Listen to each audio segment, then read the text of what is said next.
अस्सलाम वालेकुम स्टूडेंट्स। मेरा नाम शहजाद नवाज़ है और मैं एसएमएल इंस्टीट्यूट का बानी और सीईओ हूँ। हमने जो मोबाइल रिपेयरिंग कोर्स का आगाज़ किया है, इसमें हमारी आज की जो दूसरी क्लास है वो मोबाइल मदरबोर्ड पर लगे हुए एक कंपोनेंट के बारे में है जिसको कैपेसिटर बोला जाता है। आज हम सीखेंगे कि कैपेसिटर की ज़ाहिरी शक्ल क्या है, देखने में कैसा लगता है, मदरबोर्ड पर इसका क्या काम है, मल्टीमीटर से ये किस तरीके से चेक कर सकते हैं कि ये ठीक है या ख़राब है। इसकी कंप्लीट इंफॉर्मेशन आज की इस क्लास में हम आप सब दोस्तों के साथ शेयर करेंगे। तो आप इस वीडियो के साथ जुड़े रहें ताकि आप कैपेसिटर के बारे में कंप्लीट इंफॉर्मेशन हासिल कर सकें। स्टूडेंट्स, हमने कैपेसिटर के बारे में बात की। कैपेसिटर जो है ये कितनी किस्म का होता है और लफ्ज ये जो कैपेसिटर है ये कैसे शुरू हुआ। लफ्ज कैपेसिटर कैपेसिटी से निकला है। ठीक है, कैपेसिटी क्या चीज होती है, मैं आपको आसान मिसाल में समझाता हूं कि एक जग है, उसमें 1 लीटर पानी आता है, तो उस जग की जो कैपेसिटी है ना वो 1 लीटर की है। ठीक है, तो जो हमारा कैपेसिटर होता है ना इसकी भी अपनी कैपेसिटी होती है, इसके साइज के हिसाब से। ठीक है, ये 8 वोल्ट तक की कैपेसिटी बर्दाश्त करता है, 10 वोल्ट, 15 वोल्ट, 50 वोल्ट, कि ये कितना करंट जो है वो अपने अंदर सेव कर सकता है और ये कितने वोल्टेज का जो है ना वो झटका बर्दाश्त कर सकता है। ठीक है, तो ये इसकी कैपेसिटी होती है। अच्छा, दूसरी बात, कैपेसिटर जो है ये 2 किस्म के होते हैं, एक पोलर, दूसरा नॉन पोलर। पोलर कैपेसिटर क्या होता है? पोलर कैपेसिटर वो होता है जिसका नेगेटिव और पॉजिटिव सिरा बताया गया हो, या उस कैपेसिटर के ऊपर मेंशन होता है कि ये साइड इसकी नेगेटिव है और ये साइड इसकी पॉजिटिव है। लेकिन जो नॉन पोलर कैपेसिटर होता है इसकी कोई नेगेटिव या पॉजिटिव साइड नहीं होती। जिस तरीके से आप स्क्रीन में देख सकते हैं कि ये जो है ना बिल्कुल ब्राउन कलर का है और इसकी ऊपर नीचे साइडों से हर साइड से ये ब्राउन कलर का होगा। सिर्फ इसका जो सिरा ए है और सिरा बी है वो सिल्वर कलर का होगा, क्योंकि यहां से ये सोल्ड होता है, ये उस लाइन के साथ सोल्डिंग की जाती है जो जिस लाइन के ऊपर ये इसको लगाया जाता है। ठीक है, उसके बाद इसकी कोई नेगेटिव या पॉजिटिव साइड नहीं होती। आप इसका बेशक इस सिरे को नेगेटिव हिस्से पे लगा के इसको पॉजिटिव पे लगा दें या इसको चेंज करके इसका रुख तब्दील कर दें तो इसको कोई फर्क नहीं पड़ेगा, ये दोनों साइडों से अपना परफेक्ट तरीके से काम करेगा। अच्छा, अब ये करता क्या है, मदरबोर्ड के ऊपर इसका काम क्या है? सबसे पहले तो ये एसी के जर्रात से प्रोटेक्शन करता है। ठीक है, डीसी वोल्टेज के अंदर जो एसी के जर्रात चल रहे होते हैं, ट्रेवल कर रहे होते हैं, उनसे ये क्या करता है, फिल्ट्रेशन करता है, प्रोटेक्शन करता है। ठीक है, उसके बाद दूसरा ये काम करता है, ये चार्ज करंट को स्टोर करता है अपने अंदर और जरूरत पड़ने पर उस लाइन में वापस देकर उस लाइन के वोल्टेज को स्टेबल करता है। ठीक है, और उसके बाद जो इसका तीसरा काम नॉइज की फिल्ट्रेशन है। ठीक है, सिग्नल के अंदर जो नॉइज होती है इसको फिल्टर करता है, उसके बाद ये सिग्नल की फिल्ट्रेशन भी करता है। अच्छा, उसके जो है कैपेसिटर को अगर हम स्कीमेटिक डायग्राम के अंदर देखेंगे तो इसकी ये शक्ल नजर आएगी, ये इसका सिंबल है। उसके बाद कोड स्कीमेटिक के साथ या बिट मैप के अंदर देखेंगे तो इसके साथ हमें सी लिखा हुआ आएगा, ये इसका कोड है। ठीक है, अब ये जो है ना इसकी चार्ज करने की जो कैपेसिटी होती है ना उसके हिसाब से इसको माइक्रोफेरेड, नैनोफेरेड और पिकोफेरेड के हिसाब से जाना जाता है। ठीक है, जितना ये कम होगा तो ये पिकोफेरेड होगा, छोटे से छोटा होगा तो पिकोफेरेड, थोड़ा दरमियाने साइज का होगा तो नैनोफेरेड और थोड़ा बड़ा होगा तो ये माइक्रोफेरेड। ठीक है, ये इसकी कैपेसिटी है करंट को बर्दाश्त करने की या स्टोर करने की। अच्छा, इसके अंदर जो है ना ये प्लेट्स होती हैं और इन प्लेट्स के अंदर जो है ना ये इंसुलेटर होता है, प्रोटेक्शन लेयर होती है, ताकि प्लेट्स आपस में टच ना हो या उनका जो करंट है वो आपस में एक दूसरे के साथ शॉर्ट ना हो। ठीक है, आप देख रहे हैं कि ये नीले रंग की जो लाइंस हैं ये इस साइड वाली जो हमारी प्लेट है इसके साथ जुड़ी हुई हैं, ये प्लेटें हैं, ये अंदर नीले रंग की जो है ना ये प्लेटें हैं, और ये इस साइड पे जुड़ी हुई हैं। इन नीली प्लेटों का इस साइड पे कोई कनेक्शन नहीं है, और ये जो पॉजिटिव साइड वाली इधर वाली साइड है, इसकी ये जो पीली पीली लाइनें हैं, ये उस साइड पे नेगेटिव के साथ इनका कोई जोड़ नहीं है। ठीक है, ये अलग है, ये इस तरीके से दोनों साइडों से जा रही हैं लेकिन एंड तक टच नहीं हो रही। ठीक है, मतलब इस साइड की ये जो 3 प्लेटें हैं ये अलहदा हो गई, परली साइड की 3 प्लेटें अलहदा हो गई।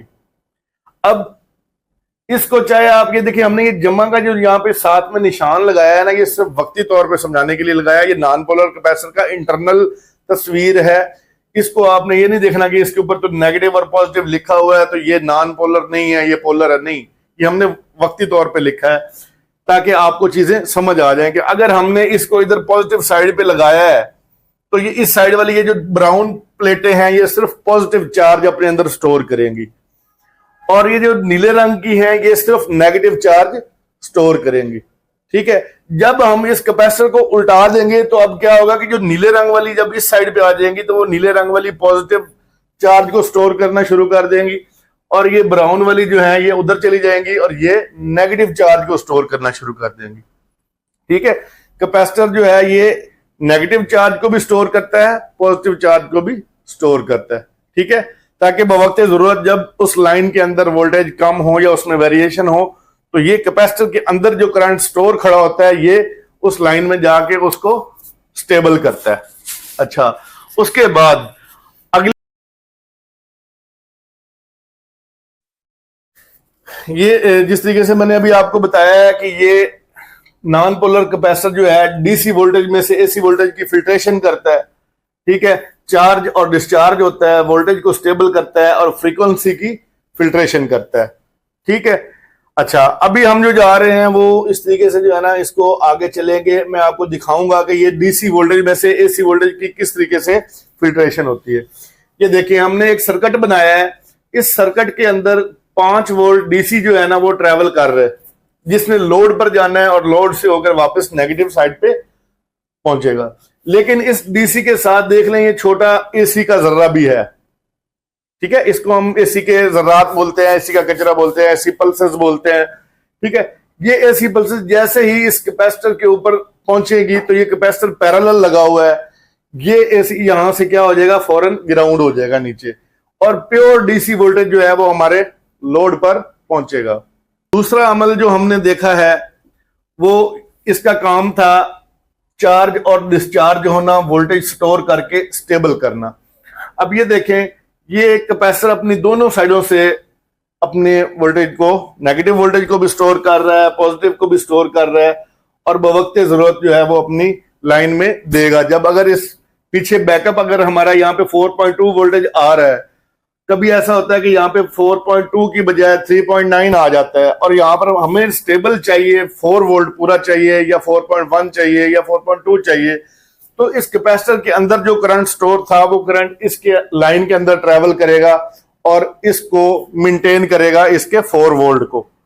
अगर बैकअप से पीछे से करंट थोड़ा कम भी हो जाता है तो इसके अंदर जो करंट स्टोर खड़ा था वो क्या होगा, लाइन में चला जाएगा और लाइन अपना स्टेबल वोल्टेज के साथ काम करेगी। और यहां पर एक सवाल पैदा होता है जी, एक दफा तो उसने वो करंट भेज दिया, उसके बाद क्या काम नहीं है। ये जैसे जैसे करंट यहां पर आता है ना तो हर दफा ये अपने अंदर क्या करंट को स्टोर रखता है, ये चार्ज रहता है। ठीक है, जब आपका करंट जो है पीछे से कम हुआ और इसने अपने आप को डिस्चार्ज किया तो मजीद पीछे से भी तो आपका करंट आ रहा है ना जो इसको दोबारा चार्ज करेगा। ठीक है, तो ये अपने हिसाब से अपनी जरूरत के मुताबिक चार्ज भी होता है और डिस्चार्ज भी होता है। ठीक है, इस तरीके से ये देखिए, नीचे वाली साइड नेगेटिव है, नेगेटिव चार्ज को स्टोर करेगी ये प्लेट, और ऊपर वाली जो प्लेटें हैं वो पॉजिटिव चार्ज को स्टोर करके हमारे लोड के ऊपर प्रॉपर ये करंट को पहुंचाएंगी, वोल्टेज को पहुंचाएंगी। ठीक है, ये देखें, इस कैपेसिटर को हमने सीरीज में लगाया है। आप जानते हैं कि कैपेसिटर जो है वो एसी वोल्टेज के लिए लो रेजिस्टेंस है, एसी वोल्टेज को अपने अंदर से गुजरने देता है, डीसी वोल्टेज को अपने अंदर से नहीं गुजरने देता। ठीक है, यहां पर आप देख सकते हैं कि हमने इसको सीरीज में लगाया है, लेकिन ये एक एसी वोल्टेज का सर्किट बनाया है। यहां पर एसी वोल्टेज जो है वो तो कैपेसिटर के अंदर से ट्रैवल करके लोड पर चले गए, लेकिन जैसे ही यहां पर डीसी को हमने रखा तो डीसी यहां से आगे नहीं जा रहेगा, डीसी ब्लॉक हो जाएगा, इस कैपेसिटर के एक सिरे पे रह जाएगा, अगले सिरे पे नहीं जा पाएगा। ठीक है, क्योंकि ये डीसी को अपने अंदर से गुजरने नहीं देता। डीसी के लिए ये हाई रेजिस्टेंस है। ठीक है, एसी के लिए लो रेजिस्टेंस थी, जिस वजह से एसी जो है वो आगे ट्रैवल कर गया, लेकिन डीसी नहीं जा सका क्योंकि इसने डीसी को रोक लिया। ये डीसी को अपने अंदर से गुजरने नहीं देता।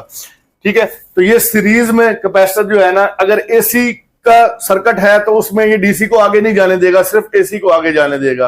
और अगर यहीं पे ये सर्किट क्या होता, डीसी का सर्किट होता, ठीक है, और कैपेसिटर जो है ये पैरेलल लगा होता, यहां पे सीरीज ना होती, पैरेलल होता, तो ये क्या करता, डीसी में से एसी को नीचे गुजार देता, क्योंकि यहां पर भी ये एसी को गुजार रहा है आगे, और अगर ये पैरेलल होता तो फिर भी ये इसने एसी को ही गुजारना था, नीचे ग्राउंड करना था।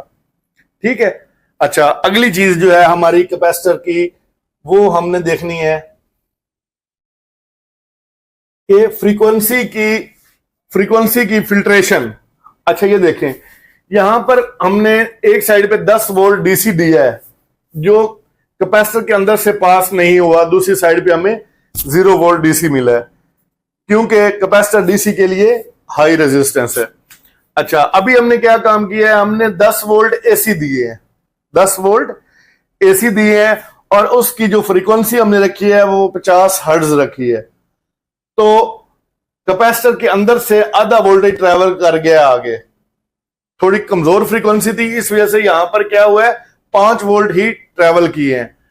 और यहां पर हमने 10 वोल्ट एसी जो है दिया, और 100 हर्ट्ज की फ्रीक्वेंसी कैपेसिटर की एक साइड पे दी, कैपेसिटर की दूसरी साइड पे देखिए फ्रीक्वेंसी जैसे ही ज्यादा हुई, यहां पर 8 वोल्ट एसी जो है वो कैपेसिटर ने पास किए। ठीक हो गया।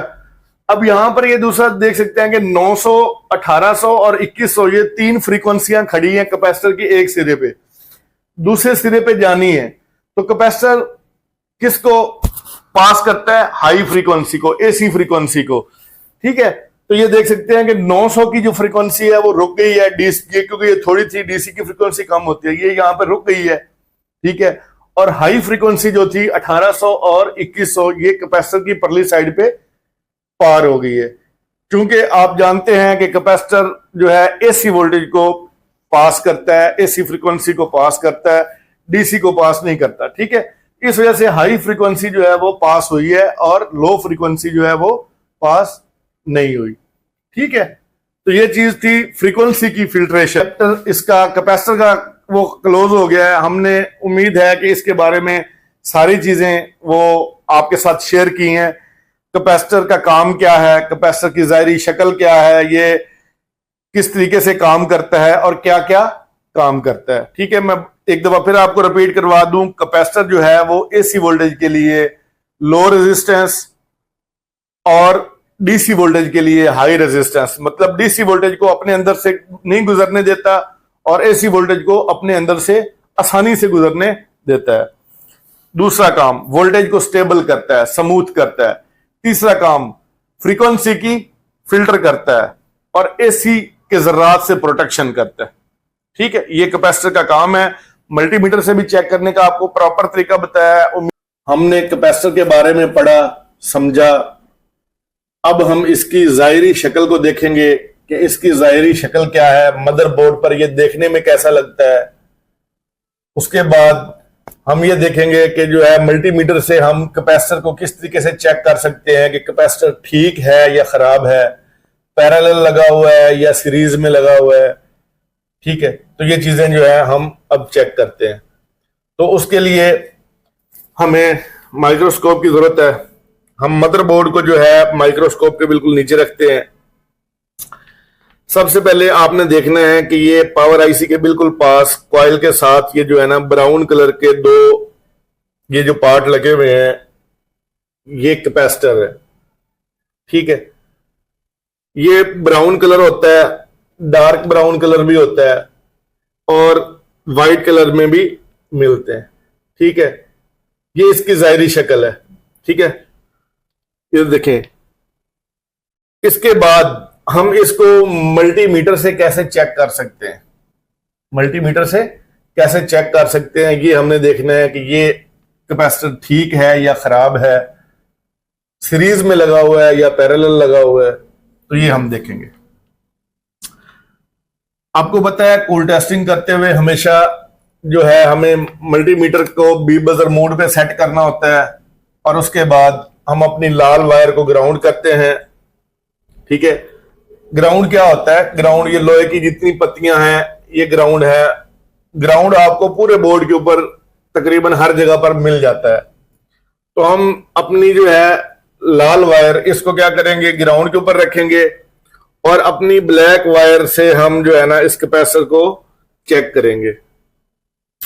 हम कैपेसिटर की एक साइड पे लगाएंगे तो हम यहां पर बीप मिल रही है। मसलन ये लाइन जो है कैपेसिटर की वो नेगेटिव एरिया में, ग्राउंड के एरिया में सोल्ड है। ठीक है, दूसरी साइड पे हम चेक करते हैं तो यहां पर हमें कुछ जीआर मिलेगी। मल्टीमीटर की स्क्रीन पर आपको ये जीआर नजर आ रही है, ये साइड पॉजिटिव साइड है। ठीक है, अब हमें एक साइड पे जो है वो बीप मिलती है, दूसरी साइड पे जीआर मिली, तो ये कैपेसिटर हमारा ओके है, इसमें कोई प्रॉब्लम नहीं है। ठीक है, अगर हम कैपेसिटर को दोनों साइडों पे लगाते हैं, एक साइड पे भी बीप आती है और हम इसकी दूसरी साइड पे भी लगाते हैं तो इधर भी बीप आती है, तो या तो ये कैपेसिटर खुद शॉर्ट है या जिस लाइन में ये नीचे लगा हुआ है वो लाइन शॉर्ट है। अब ये हम कैसे चेक करेंगे, कैसे तसल्ली करेंगे कि ये कैपेसिटर शॉर्ट है या हमारी लाइन शॉर्ट है? अब हमने क्या करना है, हीट गन और ट्यूजर की मदद से इस कैपेसिटर को उतार के नीचे रख लेना है। ठीक है, हम हीट गन की मदद से कैपेसिटर को उतार लेते हैं।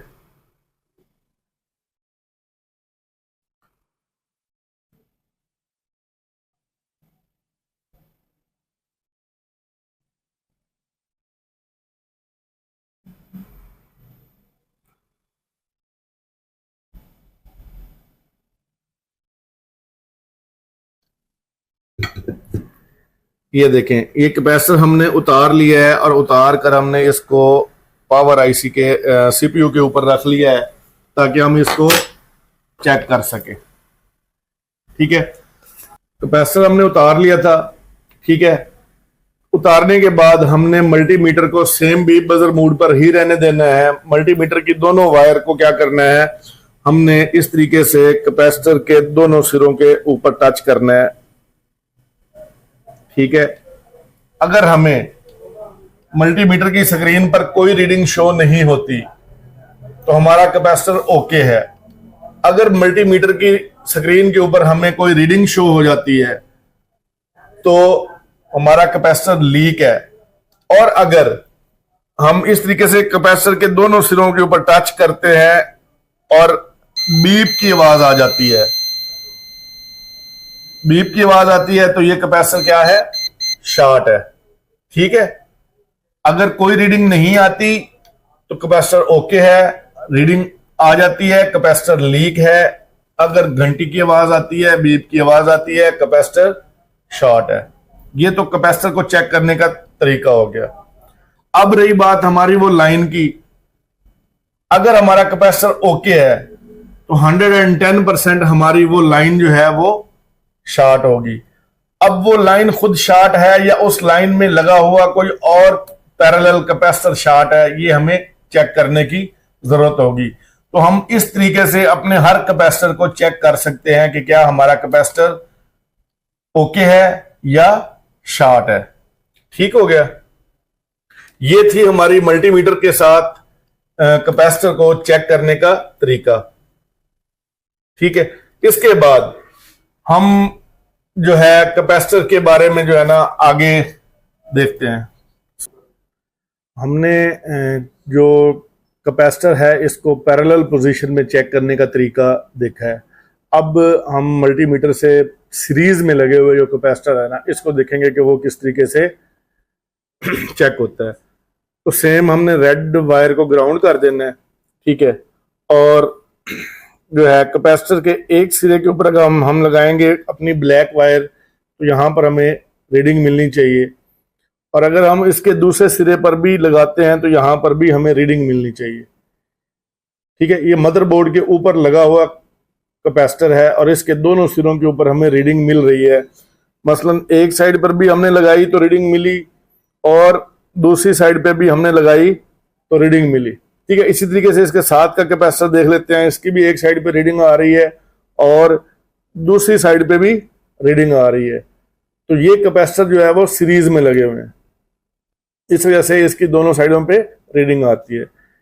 पैरेलल में जो कैपेसिटर होगा उसकी एक साइड पे रीडिंग आएगी, एक साइड पे बीप आएगी, और सीरीज में जो कैपेसिटर लगा होगा उसकी दोनों साइडों पे रीडिंग आएगी। ठीक है, और अगर आप नीचे उतार लेते हैं कैपेसिटर, फिर आपने मल्टीमीटर की दोनों वायरें अगर कैपेसिटर के दोनों सिरों पे लगाई तो कोई रीडिंग नहीं आनी चाहिए, कैपेसिटर ओके होगा। अगर कोई रीडिंग आ जाएगी कैपेसिटर लीक होगा, और अगर घंटी बज जाएगी, बीप आएगी, तो कैपेसिटर शॉर्ट होगा। तो ये था तरीका जो मल्टीमीटर से हम कैपेसिटर को किस तरीके से चेक कर सकते हैं। उम्मीद है आपको ये कैपेसिटर की क्लास की पूरे तरीके से समझ आ गई होगी और आपको इससे फायदा हुआ होगा। अगर आप